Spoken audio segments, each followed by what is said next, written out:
আমাদের ছেলেটা সেই কবে বিদেশ গিয়েছে, আজও আসলো না। কদিন ধরে দেখি না ছেলেটাকে। তুমি ঠিকই বলেছো গিন্নি, ছেলেটা একটু ফোন টোন কিছুই করে না। এবার ছেলেটা আসলে না, ছেলেটা সত্যি বিয়ে দিয়ে দেবো, ঠিক আছে? ঠিকই বলেছ কর্তা মশাই তুমি। এবার ছেলে আসো, ছেলেকে ধরি বেঁধে বিয়ে দিয়ে দেবো।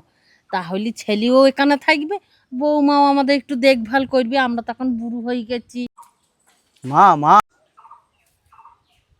বাবা তুই এসেছিস? মা মা আমি তোমাদের জন্য বৌমা নিয়ে এসেছি। খুব ভালো করেছিস বাবা। কই গো কর্তা মশাই, এদিকে এসো, দেখো তোমার ছেলে লাল টুকটুকি বউ নিয়ে এসেছে। কই গো, কি হয়েছে বলো? আরে দেখো আমাদের খোকা বিয়ে করে আরে এসেছে। খোকা, তুই বিয়ে করেছিস? যা বাবা যা, তুই বৌমাকে নিয়ে ঘরে যা। আচ্ছা বাবা।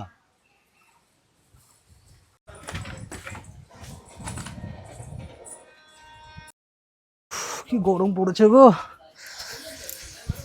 কই গো, কোথায় গেলে? তুমি এই গিয়েছো?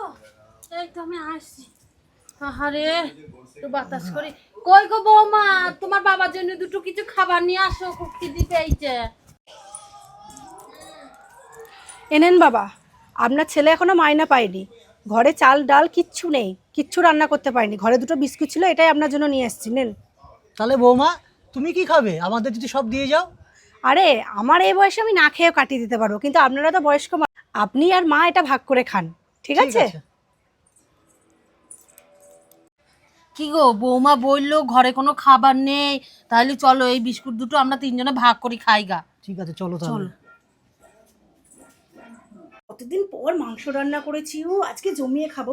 বুড়া বুড়ি বিস্কুট খেয়েই থাক, খুব লোক মাংস খাবে। বৌমা